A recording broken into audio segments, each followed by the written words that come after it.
Do you feel like real estate changed your bank account first or your confidence first? Oh, it'll change your bank account downward.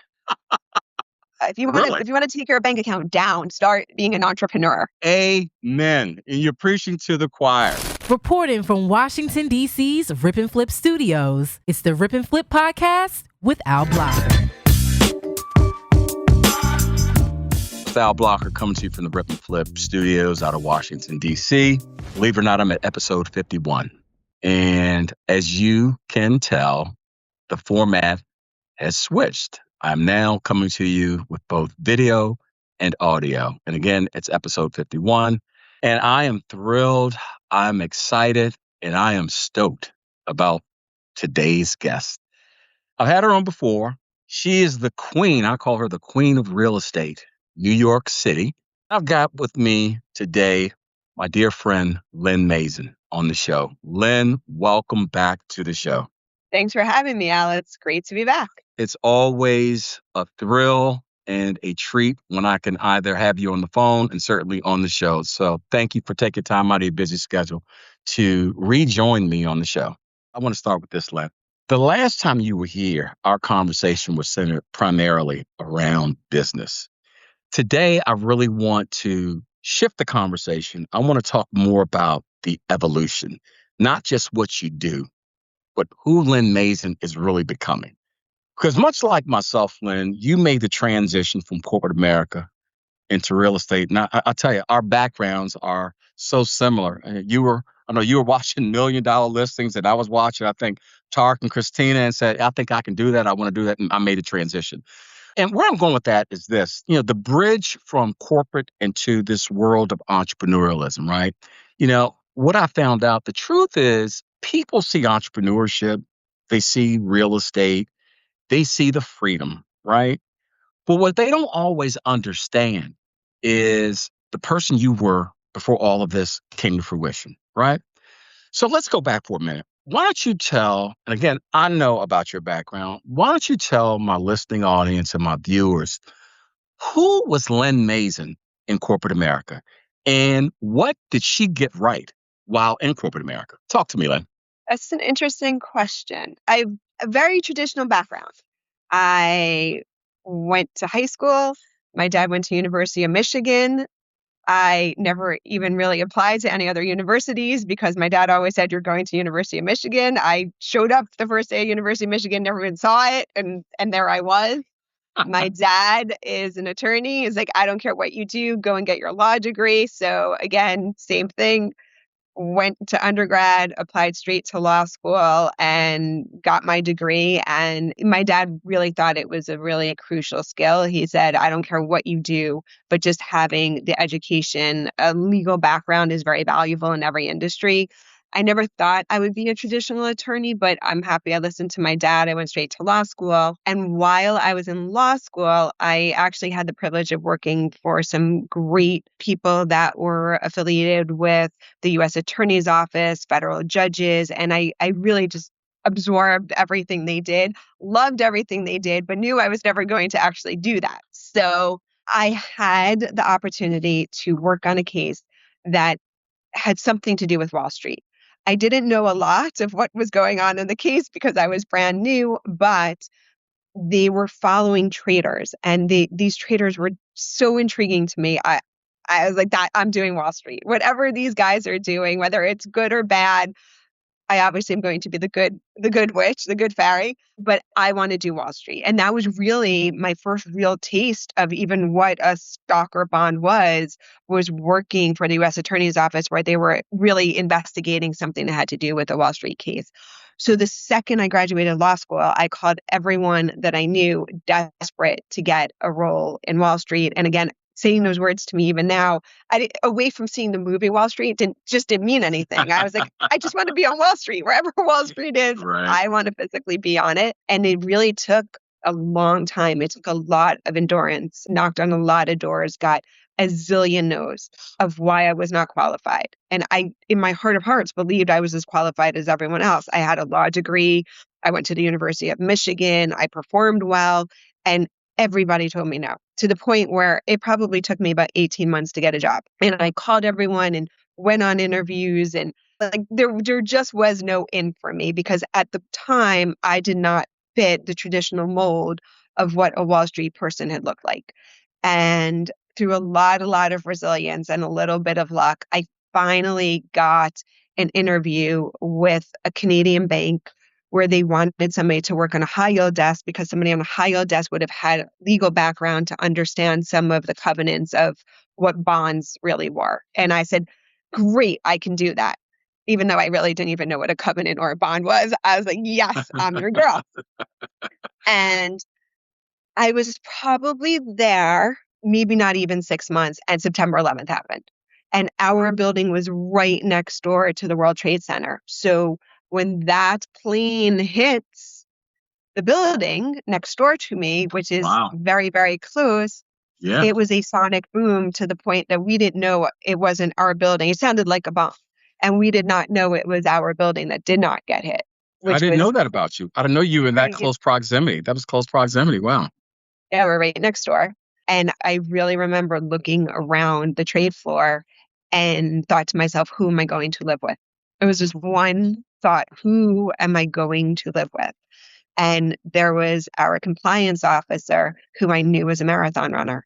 And I ran to him and I said, we have to go right now because where his office was located was not near the windows. So he couldn't see what I could see. And he said, what happened? And I knew what happened was really bad. And I was said to him, it doesn't matter what happened. We have to go. We have to go right now. And we were on the 25th floor. So I pulled off my shoes. This was the days where we didn't wear sneakers and Uggs to work. I only had high heels. So I remember I put my high heels in my hand and I dragged him down 25 flights of stairs. Wow. And when we got downstairs, again, I thought, how am I going to live? And I knew that One Police Plaza was in running distance of where our office was. And I said to him, let's go to One Police Plaza.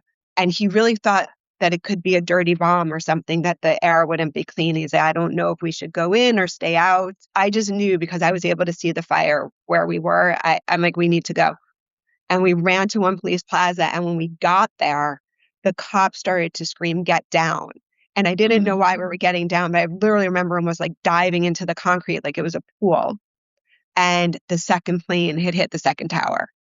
And that was really the start of my career. Because when I stood back up, you're in survival mode, right? Because the city, you knew the city was being attacked. Didn't know by who, didn't know why, but you knew what was going down. And what was very interesting, which to me to this day is remarkable, and I don't hear people really ever talked about this, the only thing that mattered again was survival. Everything inside of me was, what do we need to do from now to the next hour to live, right? And I realized we needed water and money. Like we need water and we need money. So there was like a CVS type of convenience store. And we went in and we each got bottles of water, like jugs of water. And we went over to the woman behind the counter to pay. And she looked at us like, just go. Because money, all of a sudden money didn't mean anything, which is Absolutely a remarkable and frankly startling phenomenon that money just didn't matter. Right. Yeah. And we ended up taking the water and we, long and short, ended up actually getting a cab. We got a cab in Chinatown up to Midtown. And when we got to Midtown, it was as though it never happened because Midtown was so far removed from downtown. Right. They didn't understand what was going on downtown. And that really actually launched my career. From everything that I do from that moment in time to today, always circles back in a way that I feel, I want to say urge, it's like a calling. I think the right word's a calling to always pay homage to those people. Yeah. It sounds to me a lot of that you had brushes with fright or flight, I mean, the spontaneity of that moment, there was a certain resilience that came out of that, I would imagine, that probably has transcended into who you've become today as a business person, right? Yeah, I think it shook you very fast in terms of what was important and what was not important. Yeah, so Lynn, that sounds like you might have a book in the making. I mean, just having lived through that, that was a horrible moment in the history of America. Let me transition really quick, Lynn, if I can. So I'm going to bridge the gap between corporate your breaking point and the actual pivot. Some of this you just alluded to. And where I'm going specifically with that question is this. I think, and of course, I came from the corporate world myself. I had a very long run at Microsoft. And through the lens of Al Blocker, what I've seen is I think a lot of high performers wrestle with this question.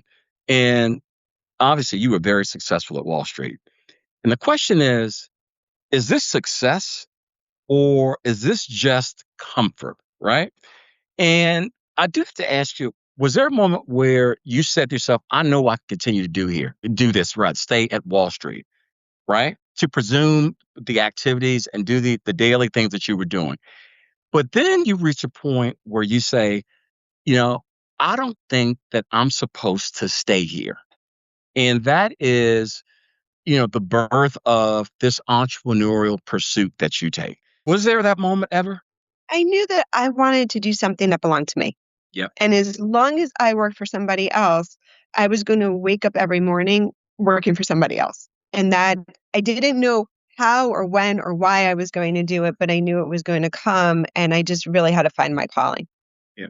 So was that would you call that a logical decision or was that a soul decision, something that you just felt? According to everyone I knew at the moment, it felt very illogical. There's not a lot of people that I think are going to celebrate your entrepreneurship when you come from something that's very traditional.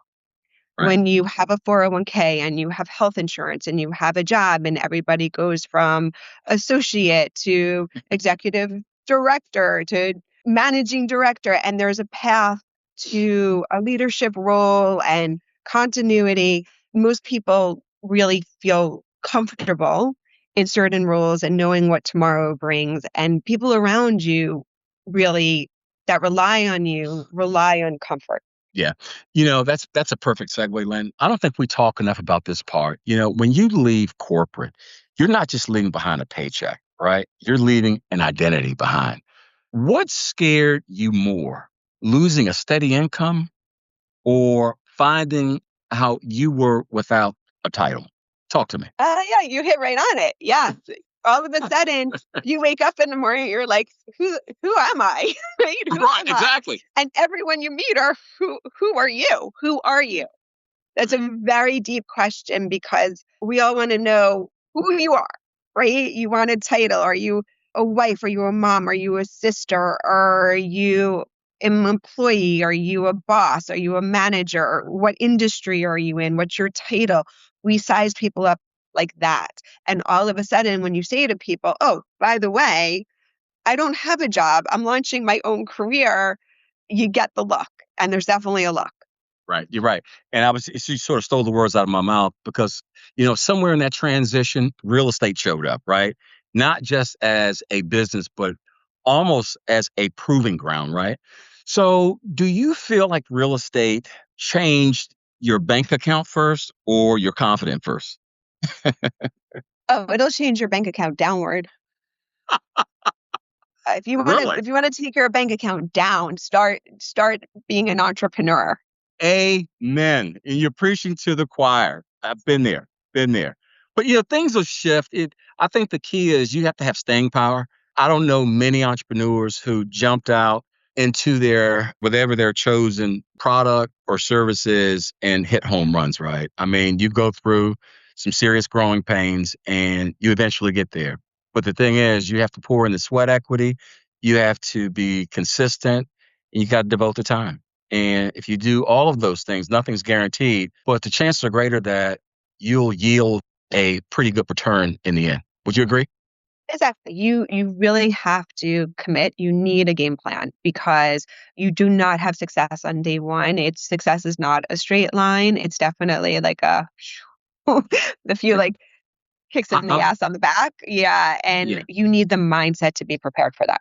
I remember you telling me that several months ago, and I've never forgotten that. So when did you realize, Lynn, I can actually create money.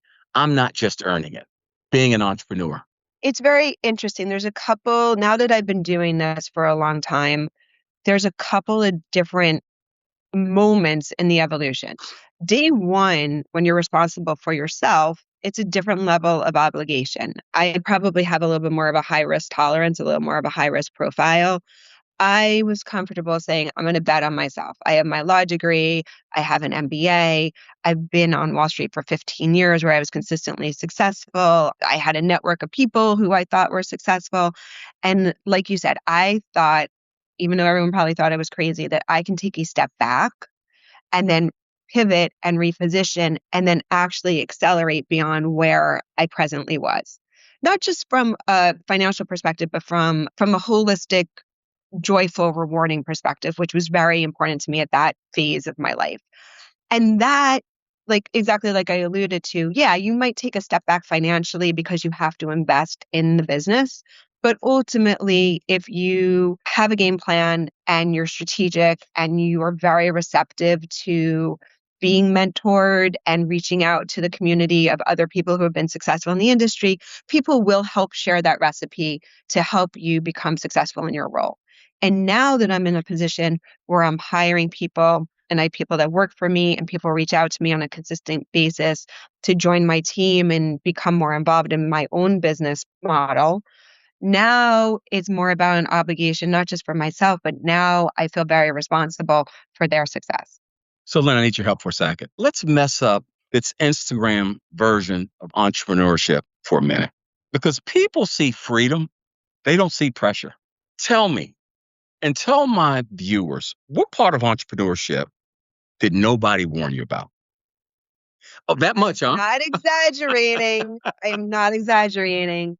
Today in New York City, we've had like blizzard after blizzard of 26. I think this is our third blizzard of 26. Every day it seems to be snowing and everything is melting. And on the corners of New York City streets, that actually becomes a pond. And I'm all dressed for a very elegant photo shoot at this building on Billionaires Row. But the reality is, I need to get to this very elegant building on Billionaires Row. And the puddles probably come up virtually well below my ankle. Let's leave it there. So I'm walking through puddles of mud and mess, and I'm drenched. And there's nothing sexy about that. But that's the reality. I couldn't find a cab. I had no time to wait for an Uber, and I figured I could just walk there, and I'm just walking through puddles and I'm drenched. And that's not the sexy part. In the photo shoot, you will not see the puddles and my shoes being drenched, but that's the reality. When you need to get there and you need to get it done, you get it done. There you go. True sign of a real entrepreneur there. So, Lynn, let me ask you, when was the first time? Obviously, you're doing your own thing now with Upgrade Global, your real estate venture. When was the first time you felt the weight of, this is all on me now? Was there a moment? I consistently feel it. It's not a feeling that ever dissipated because from the day that I quit my job, and I quit it, I was like, bye, I'm out. It's the reality. It's a real reality. You need health insurance and life insurance and a 401k, and there's kids and husbands and homes, and my dad's in his 90s, so you have kids that you're taking care of that are in school and parents that are older, and you're getting pulled in every direction. And it's just not about you anymore. It's just the reality. It's not about you. So from the date that you make a decision, you are very cognizant that that decision affects everybody in your world. I would agree. I want to transition really quickly if we can. I want to talk about hard truths, relationships, and personal growth. In my journey in entrepreneurialism myself, and I've been doing this now for a while, I noticed that success, it can change rooms, right? And sometimes it changes relationships.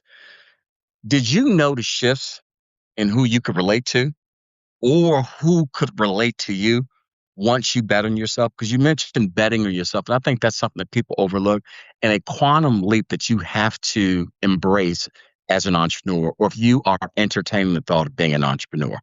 Thoughts around that?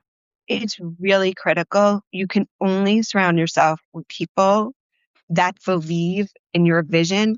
As manic as your vision is and as crazy as it might be, those are the people you need to be around. The people that believe in you and believe in your vision. And if they don't, you almost have to have an intolerance to it. You really have to take yourself away from that because negativity doesn't help.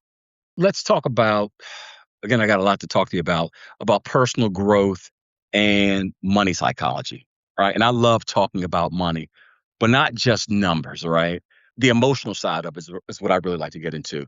So, when did money stop being about security for you and start being about strategy and a choice for you?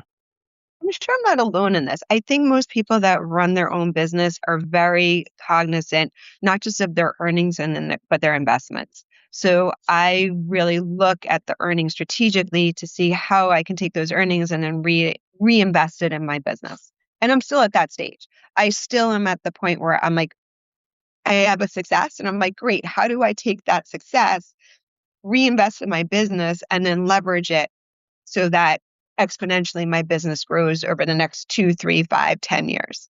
Another great segue. So, there is somebody listening right now that's perhaps driving to work, sitting in a cubicle, feeling like they're capable of more, but terrified to move. And you may have been there. I know that I was there before I jumped out there. If you were sitting next to that person, what would you tell them before they quit their job? I know that's a loaded question, but what would you tell them? The good news is that there's a lot of opportunity to get really meaningful exposure to things in today's world, whether it's podcasts or it's Instagram or it's TikTok or it's networking, however you absorb something. So I'm going to say, whatever industry you're in right now, let's say you want to be more involved and go into something in the medical world or something in the fashion world or something in the financial world. There is a way to get exposure to that literally in your living room. Whereas 10 years ago, this probably never exists on such a meaningful, in-depth level where you can really educate yourself. Educate yourself. Make sure this is something that you're really passionate about. Even if you want to be a chef, I'm going to use a chef because I think that's a great example. You want to be a chef. You want to open up a restaurant. I actually know somebody doing this right now. Yeah. They're going to start in their kitchen. They have an entire strategy. They're going to start in their kitchen. They're going to start to do TikToks and Instas and start to release recipes and start to get a little bit more involved in podcasts and start a YouTube channel. Completely keep their job. Completely keep their job, keep their security, and start to get a flavor to see if this is something that excites them and it's meaningful, and if it's something at some point in the near term that they can start to monetize. And that's a gift that you didn't even get maybe 10 years ago, that you can start doing something in a meaningful and impactful way. You can learn about it, you can engage in it, you can network with that community, and really position yourself for success before day one ever happens. Yeah, Lynn, the reason I sort of chuckle, this is a very, very small world we live in. I had a tenant years ago who did precisely what you just described. She was a chef, or is a chef, started in the apartment that she rented from me, went on to do great things, opened a restaurant, and the rest is history. Yeah. So on that, Lynn, again, there are a lot of people driving in their car listening to this, again, sitting in the office. What is the first move people overthink, you think, when it comes to making the transition from their livelihood in corporate America to becoming an entrepreneur? What's the one thing you think they overthink? I know. Everything worry what everybody else thinks. Yeah, Don't worry about what anyone else thinks. Doesn't matter what anyone else thinks. It matters what you think. Focus on you. absolutely. I agree with that. I agree with that 100%. So last thing, and we're getting to the top of the hour here. We've probably gone a little longer than I promised you we would, but it's always a good conversation catching up with you. Last thing, and this is my favorite question. Okay, Lynn. So here we go. Strip away money, strip away titles, right? Strip away business. What are you, Lynne Mazin, building in this lifetime that really matters to you? I know I'm asking you these Barbara Walters like questions, but I know. Very Barbara Walters of you. Let's see. Yeah. What are you building that you might be able to pass on to the next generation within your family, kids, or whomever it might be? I know that me, before you answer that, that's personally when I'm built. So my real estate enterprise, one of the first considerations that I really locked in and harnessed was I want to leave something behind for my kids, right? And none of this is guaranteed, but while I'm doing it, I'm going to make sure that they are involved, that they are engaged, that they understand the business because you just never know, what could happen. So I wanted to build something that could be generational. So I don't mean to steal your thunder. The mic's back in you. I think I'm exactly the same there. I think once you start to have a family and let's say you become more seasoned professionally and you start to evolve, I think you start to become much more aware of building something that's sustainable and enduring. And that's something that I focus on with my family. Even now I have kids in high school. I start to take them with me. I'm like, "Come, you can Right. help me do videos. You can help me Absolutely. work on my Instagram." But more deeper than that, I want them to learn strategies to be successful in life. And this is something I truly believe in terms of my true north. I think you have three choices in life. You can do the right thing, the wrong thing, or nothing. And I hope, whether it be in my business or in my personal life with my family, I want my kids to know the value of doing the right thing. I agree 100%. So, Lynn, people are going to be listening to this episode, and you, like you've done before, this is why I love having you on. You're going to encourage someone to change their life, right? What do you hope they go and do in very short order? Go for it. There you That's go. the Just moral of the that. story. Go Yeah. for it. Yeah. Great.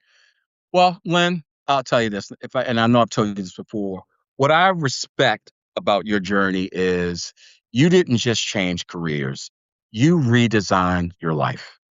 And I think that resonates profoundly with people out there that are on the fence, that are entertaining the thought of making that quantum leap from what they do 9 to 5 into something more entrepreneurialism.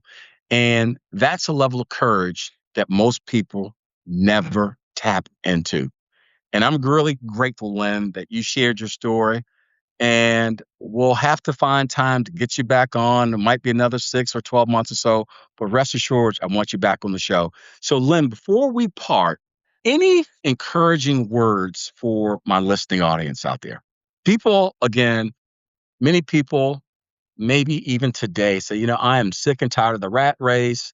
Maybe dating back a couple of years ago, people thought about pulling the trigger on making that quantum leap from what they're doing, but just haven't done it. So, any parting words for my listening audience? Absolutely. It's my header on my WhatsApp. Fortune favors the bold. So go There you for it. have it. There you have it, folks. Len, it's always a pleasure to have you on. And again, we'll have to have you back on sometime soon. Keep doing what you're doing, Len. Absolutely. Thanks for having me. Thank you. Bye bye.